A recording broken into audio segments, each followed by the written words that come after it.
नमस्कार दोस्तों, शिव महापुराण की इस सीरीज में आपका स्वागत है, जहां हम कम समय में आपको सनातन धर्म के सबसे गहरे रहस्य बता रहे हैं।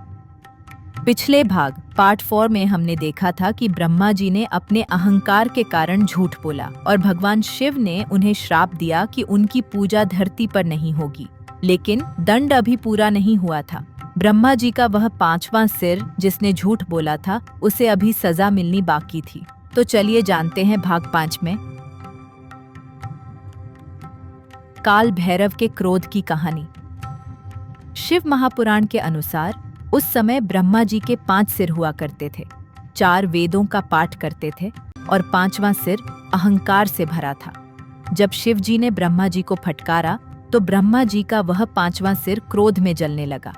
तब भगवान शिव ने उस अहंकार को नष्ट करने के लिए एक पुरुष को उत्पन्न किया।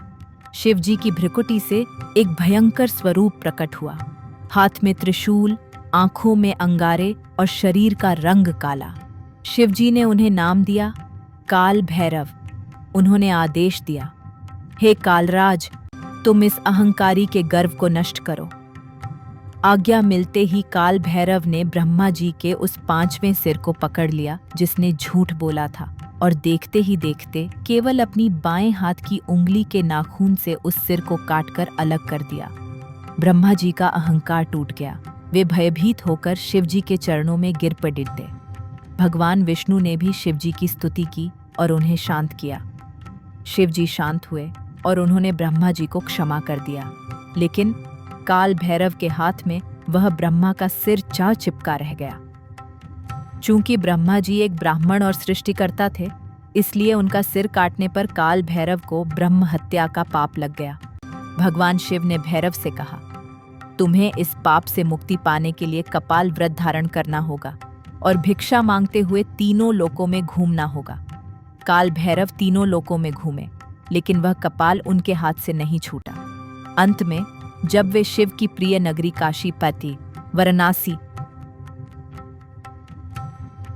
पहुंचे तो वहां प्रवेश करते ही वह कपाल उनके हाथ से गिर गया और उन्हें ब्रह्म हत्या के पाप से मुक्ति मिल गई। जहां वह सिर गिरा, उस स्थान को आज हम काशी में कपाल मोचन तीर्थ के नाम से जानते हैं और काल भैरव को काशी का कोतवाल गार्डियन कहा जाता है।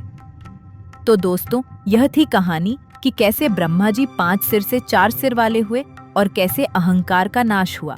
अब जब ब्रह्मा और विष्णु दोनों का अहंकार मिट चुका है तो वे भगवान शिव से पूछते हैं, प्रभु, आपकी पूजा कैसे करनी चाहिए? शिवलिंग की स्थापना और पूजन की सही विधि क्या है? अगले भाग में हम जानेंगे शिवलिंग पूजन का रहस्य और सही विधि, जो हर शिव भक्त को जाननी चाहिए। अगर आपको काल भैरव की यह कथा पसंद आई तो कमेंट में जय काल भैरव या हर हर महादेव लिखें। मिलते हैं भाग 6 में। AUM नमः शिवाय।